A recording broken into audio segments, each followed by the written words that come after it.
பிரதோஷ மகிமை. பெயர் காரணம் என்ன? வடமொழியில் என்றால் சிறந்த என்று பொருள். தோஷம் என்றால் தடை என்று பொருள், அதாவது கடுமையான நேரம் என்பது பொருள். சிவதாண்டவம், இராட்சசர்கள், பூத பிசாசுகள் போன்றவைகள் நடமாடும் காலம். எனவே பிரதோஷ காலம் பாவகாலம். இந்த நேரத்தில் உண்ணவோ உறங்கவோ மற்றெந்த வேலையும் செய்யவோ கூடாது. சிவதரிசனம், சிவபூஜை, சிவத்தியானம் செய்தல் வேண்டும். இந்த வேளையில் சிவன் கெட்ட பூதங்களை அடக்கி தாண்டவமாடுகிறார்.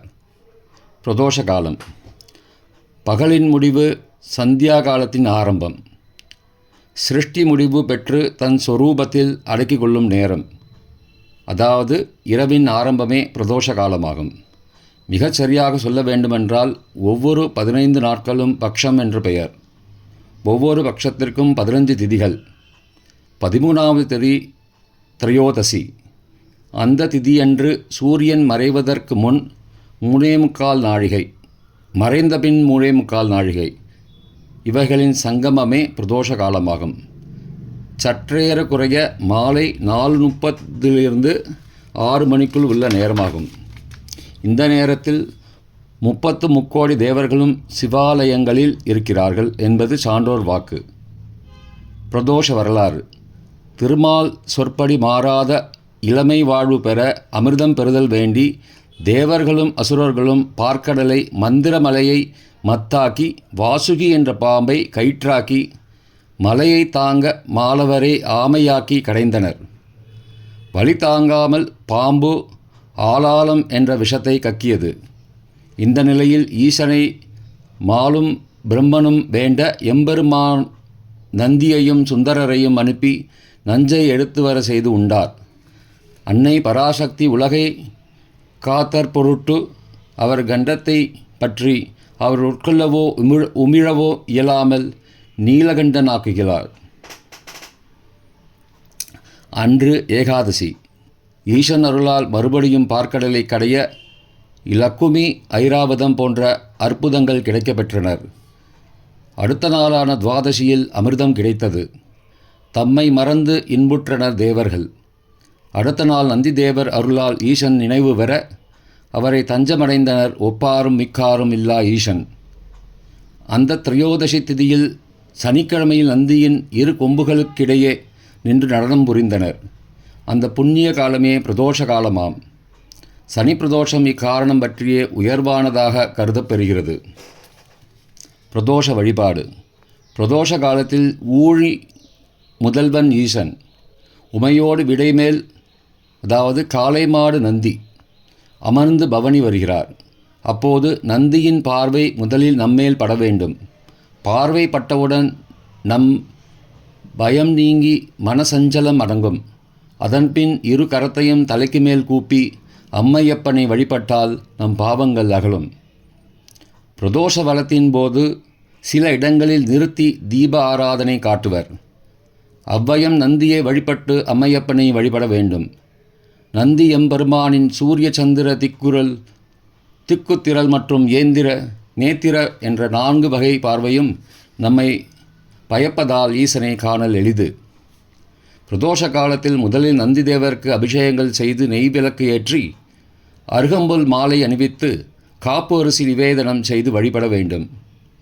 இறைவியுடன் உடன் உறையும் சந்திரசேகரருக்கு, அதாவது சந்திரசேகர மூர்த்தம் இறைவனின் அருளால் மானுடம் கூடியது குணத்தை குறிக்கும்.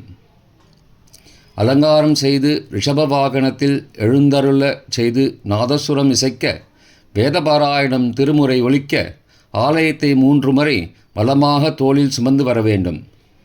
ஈசனை சுமப்பவர்களின் பாவங்களில் ஈசனையே சுமக்கிறார் என்பது சித்தர்களின் வாக்கு.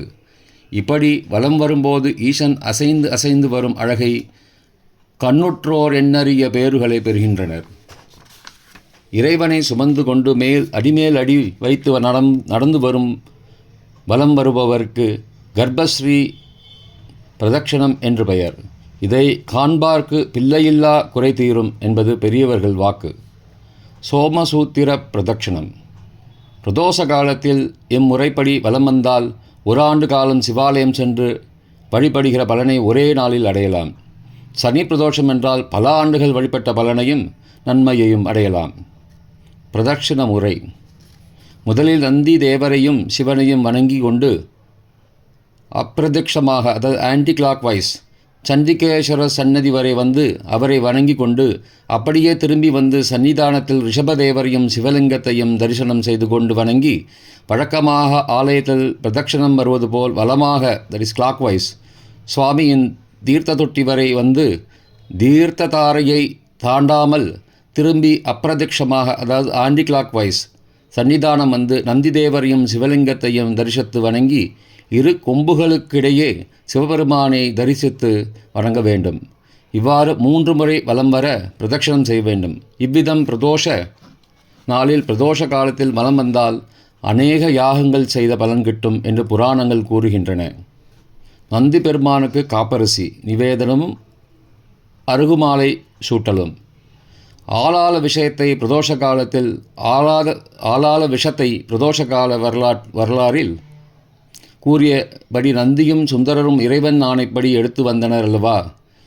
ஈசன் அதை உண்டதால் நீலகண்டரானார். நந்தி ஆளாள விஷத்தை நாம் கையில் எடுத்து வந்தோம். அது நம்மை ஒன்றும் செய்யவில்லை. ஆனால் ஈசனையே நீலகண்டனாக்கிவிட்டதே என்று ஒரு கண நேரம் என்ன சித்தம் கலங்கியது.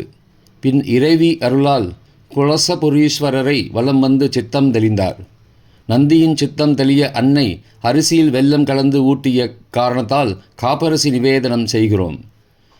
விநாயகர் நந்தியின் சித்தம் தெளிதற் பொருட்டு அருகம்புல் மாலையை அணிவிக்க சொன்னதனால் அருகம்புல் மாலை சாற்றுகிறோம். காதில் முறையிடுதல். பிரதோஷ காலத்தில் நந்தியின் இரு கொம்புகளுக்கிடையே ஈசன் நடனமாடுவதால் ஈசனிடம் முறையிடுதற் பொருட்டு நந்தியின் காதுகளில் முறையிடுகின்றனர். ஆனந்த கலிப்பில் நந்தியும் ஈசனும் திகழ்வதால் முறையீடுகள் நல்லவிதமாக பரிசளிக்க பெற்று கேட்டபடி கிடைக்கிறது. சிவபெருமானின் பெருமையையும் நந்திதேவரின் அருமையையும் உணர்ந்து பிரதோஷ காலத்தில் சிவாலயம் சென்று முறைப்படி வழிபட்டு அனைத்து நலன்களையும் அடைவீர்களாக.